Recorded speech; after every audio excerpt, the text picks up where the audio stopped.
वेदोपनिषत् स्वनादि समयात् मूलं विभरति स्वकं या रामायण भारतादिषु हिता प्राज्ञैः समाख्यापिता या वै वेष्टि समष्टि मंगलकरी संपूर्णतां बोधिनी तां वन्दे विनयेन तत्परतया श्री भारती संस्कृतिम्।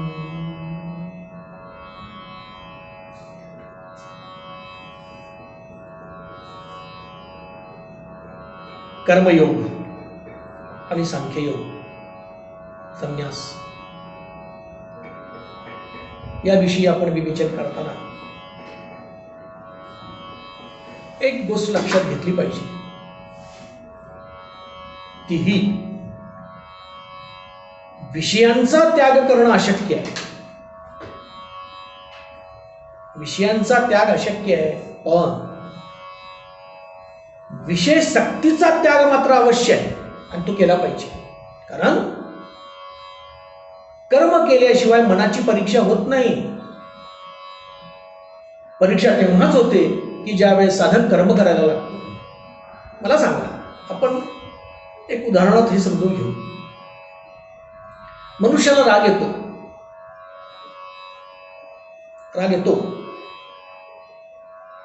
जसा राग येणे, आता हा राग बाहेरून येतो का मनात असतो म्हणून येतो?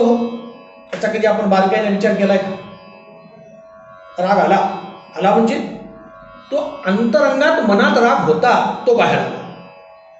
जर राग मनात नसला असता तर तो बाहेर आलाच नसता. बाहेर येण्यासाठी मनात असावं लागतंय. मनात राग होता, तो बाहेर येतो. मनातून बाहेर येणाऱ्या रागाला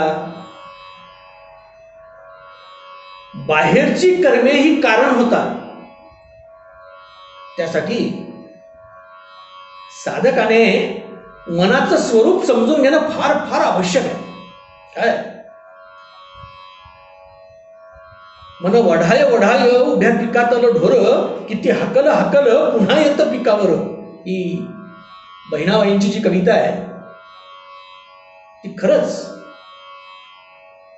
बारकाईने आणि गांभीर्याने समजून घ्यावी लागते. बाहेर जो राग येतो हे आपलं बाह्य कर्म आहे. हे बाह्य कर्म हाच मानवी मनाचा आरसा आहे. मानवी मनाचा आरसा हे बाह्य कर्म आहे. मनुष्याचे वर्तन हे आंतरिक कर्मापेक्षा बाह्य कर्मावर बरेच कार्यशील असल्याचे आपल्याला दिसून येत आहे. राग का आला? बाहेर काहीतरी आघात झाला आणि मनात असलेला राग तो बाहेर आला. बाहेरील क्रिया या मनाजोग्या जर झाल्या नाहीत तर मनुष्याला राग येतो. आणि मनाजोग्या झाल्या तर अजून त्या क्रिया हव्या हव्याशा वाटतात. तेव्हा कर्म करूनही अलिप्तपणा कसा मिळवायचा हे समजून घेणं आवश्यक आहे. म्हणून आपल्याला हे विवेचन चालू आहे. कर्म टाळता येत नाही, पण त्यातले दोष मात्र दूर करता येतात. अभ्यासाने दूर करता येतात. सहजगत्या दूर होत नाहीत. अभ्यास करावा लागतो आणि तो हळूहळू हळूहळू पहिल्यांदा दोष समजले पाहिजेत. मी ही चूक करतोय, मला हे करायला नकोय, माझ्याकडून हे घडलं, हा अपराध आहे, हे पहिल्यांदा समजून घेतलं पाहिजे. नाही तर मी जे करतो ते चांगलं आहे अशी जर वकिली करत मनुष्य फिरला तर ती दोष समजणार कशी? आणि दोष समजलीच नाहीत तर ते नाहीशी कशी होणार? जर समजण्यासाठी मनुष्याला आवश्यक असते ती बुद्धी आहे. बुद्धीच्या माध्यमातून ज्ञान ग्रहण केले पाहिजे आणि मग ते ज्ञान ग्रहण करून कर्म करताना जे दोष दिसले ते हळूहळू हळूहळू महत् प्रयासाने निर्मळ करण्याकडे माणसाचा सारखा प्रयत्न चालू झाला पाहिजे. मग हळूहळू हळूहळू प्रयत्न चालू झाला की एक दिवस आपल्याला असं कळेल की माझे कर्म सहज व्हायला लागले.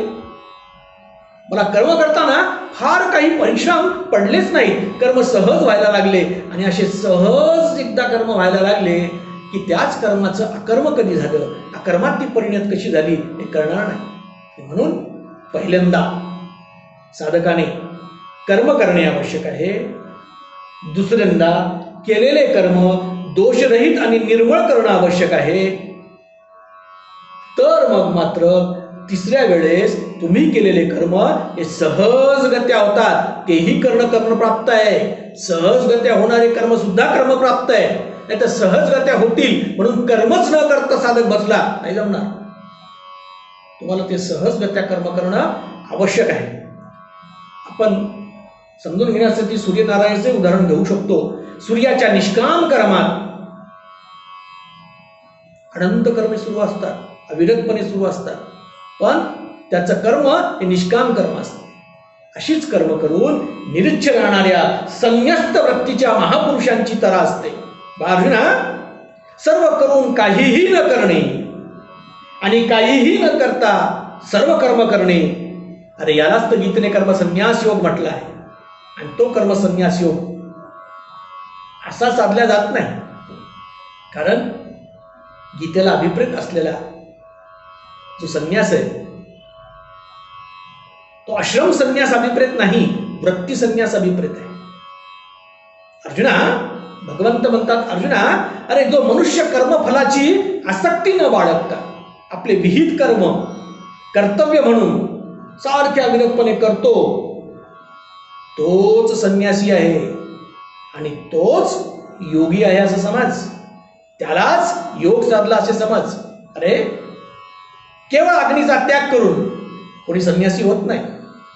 याप्रमाणे केवळ क्रियांचा त्याग करून कोणी योगी होत नाही. हे बारकाईनं समजून घेणे आवश्यक आहे. उदाहरणच घ्यायचं असेल तर पुन्हा दैनंदिन आपण उदाहरण घेऊ. जसं रणांगणावर खेळणारे खेळाडू हे खिलाडू वृत्ती अंगीकारून खेळ खेळतात. ज्याला तुम्ही स्पोर्ट्समॅनशिप म्हणता. प्रत्येकाच्या अंतरंगात ही खिलाडू वृत्ती असली पाहिजे, ती स्पोर्ट्समॅनशिप असली पाहिजे. तोच खिलाडू, तोच खेळाडू हा यशस्वी होतो.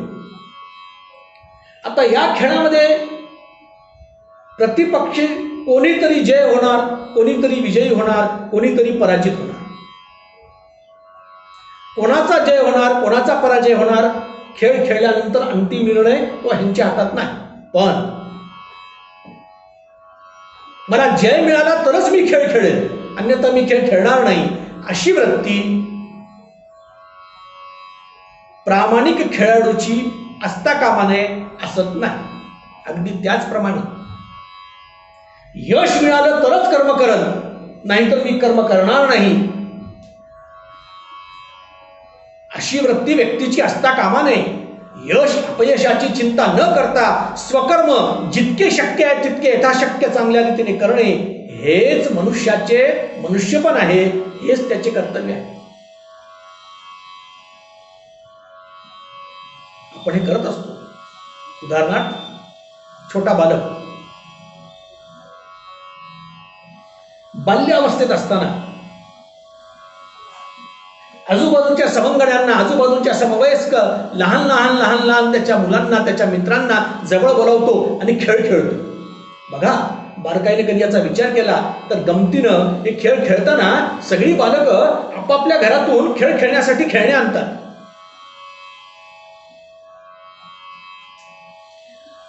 त्या बालकाची स्वतःची असलेली खेळणी दुसरा बालक जर खेळण्यासाठी घेत असेल तर हा लगेच त्याच्या हातातून हिसकावून घेतो. कारण हा बालक बाल्य अवस्थेत ही खेळणी माझी आहे या न्यायाने सर्व खेळण्याच्या अत्यंत आपुलकीने संग्रह करण्याचा त्याचा कल असतो.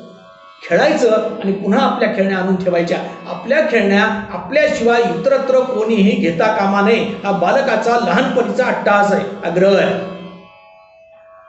तोच बालक निसर्ग नियमाप्रमाणे थोडा थोडा थोडा थोडा मोठा होत गेला की तरुणपणी खेळण्याकडे त्याचं दुर्लक्ष होतंय. त्याच्या बालपणीच्या संग्रहात ठेवलेल्या हक्काच्या खेळण्या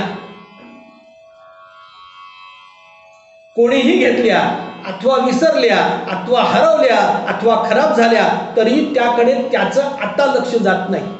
तरुणपणी त्याला संग्रह करायचा असतो तो बालपणीच्या खेळण्यांचा नाही तरुणपणी संग्रह करतो, तो मला जास्तीत जास्त पैसे मिळावे, मी जास्तीत जास्त श्रीमंत व्हावं, जास्तीत जास्त नोटा माझ्यापाशी असाव्या, या नोटाचा संग्रह करणे हे तरुणपणीचं त्याचं आकर्षण आहे. म्हणजे त्याचा संबंध खेळण्याशी सुटला आणि पैशाशी आला.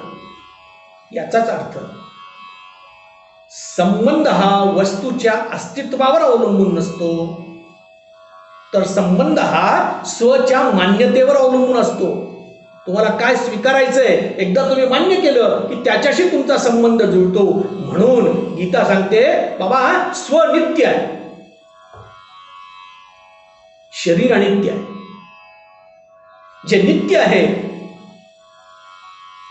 त्याच्याशी संबंध जोडा, जे अनित्य आहे त्याचा मोह करू नका. स्व नित्य आहे, शरीर अनित्य आहे. नित्याशी अनित्याचा संबंध टिकूच शकत नाही.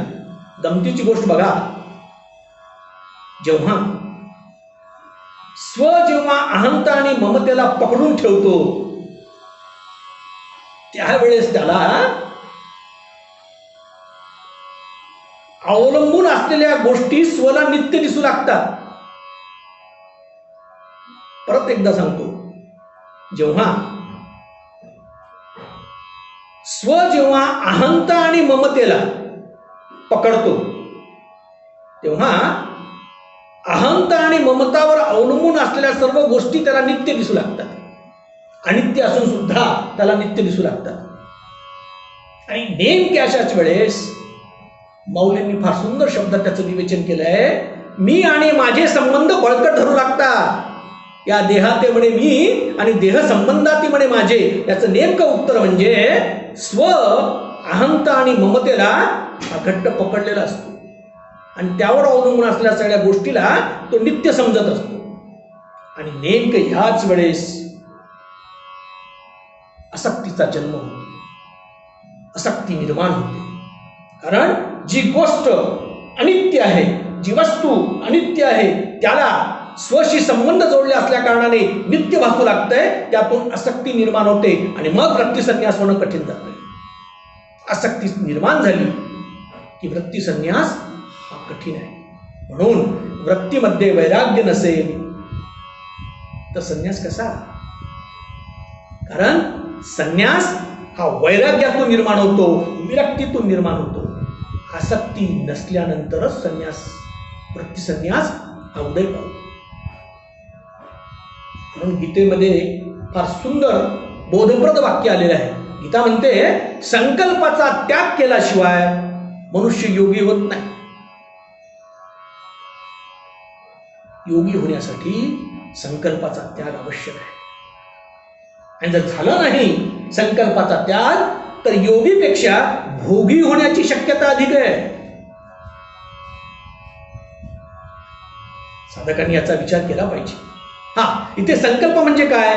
प्रियता आणि अप्रियता उत्पन्न होणे असा अर्थ इथं अभिप्रेत आहे संकल्पाचा.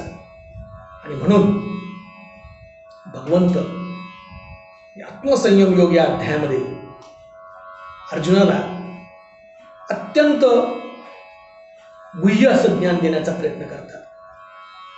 भगवंत म्हणतात, अर्जुना, अरे योगी मनुष्य, योगारूढ किंवा योगावर आरूढ झालेल्या व्यक्ती, त्याच्या ठिकाणी जर आपण बारकाईने बघितलं तर समाधानता, प्रसन्नता आणि आनंद सहजपणे दिसायला लागतो. सहजपणे दिसायला. वा, महापुरुषांच्या दर्शनाला गेलो, मन प्रसन्न झालं, काय तेज होतं. चेहऱ्याकडे सातत्यानं पाहावं असंच वाटत होतं. का? योगावर आरूढ झालेल्या व्यक्तींचं ते व्यक्तिमत्व आहे. आणि मग अशी व्यक्ती, भगवंत म्हणतात, अर्जुना, अशा व्यक्तींना अधिक काही करावं असं नाहीये. त्यांच्यासाठी ते सगळं संपलेलं असतंय. ही त्यांची स्थिती म्हणजे शमाची स्थिती आहे. त्याला शम म्हणतात. गीतेने शमावर फार विस्तृतपणे विवेचन केलेलं आहे. त्यांची प्रत्येक कृती ही पूजा होते. कुठलीही कृती पूजा होते. आमच्या दादांनी म्हणजे संत कवी दासगणू महाराजांनी पांडुरंग स्तोत्रात जे लिहिलंय त्याचं नेमकं आणि आपल्याला समजेल असं उदाहरण आहे बघा. दादा म्हणतात, आता हे गणनीड प्रेमाश्रू माझे हेची जल, त्याने तव पदे स्वज्वळ प्रक्षालीन पांडुरंगा. चंदन माझी येत भक्ती, ती लावितो रमापती. मन रूप सुमना प्रती, मान्य करी रे गोविंदा. मायेचा दावितो धूप, मोहरूपी जाणदीप. क्रोध कर्पूर साक्षेप, जाळूनी तुझो ओवाळितो. त्वन्नाम हे पक्वान्न, त्याचा दावितो नैवेद्य जाण. तो सेवुणी तुष्टवाण, व्हावे तुवा पांडुरंगा. अजून जे जे माझे भाषण, ते ते देवा तुझे भजन. जैसे हिंडणे फिरणे जाण, प्रदक्षिणा माय बापा. सज्जन हो, सिद्ध अवस्थेत पोहोचलेल्या व्यक्तीची ही अवस्था आहे. अधिक काही करणं त्यांना आवश्यक वाटत नाहीये, कारण त्यांची कृती हीच त्यांची पूजा आहे. म्हणून स्थितप्रज्ञता ही खऱ्या अर्थाने पूर्ण समाधी आहे. पूर्ण समाधी, ज्याची बुद्धी सम झाली ती व्यक्ती समाधीस्थ आहे. ती व्यक्ती समाधीस्थ आहे. अशा रीतीने शम प्राप्त करून घेऊन मनुष्य पूर्ण होतो. कुंडली कबरदा हरी.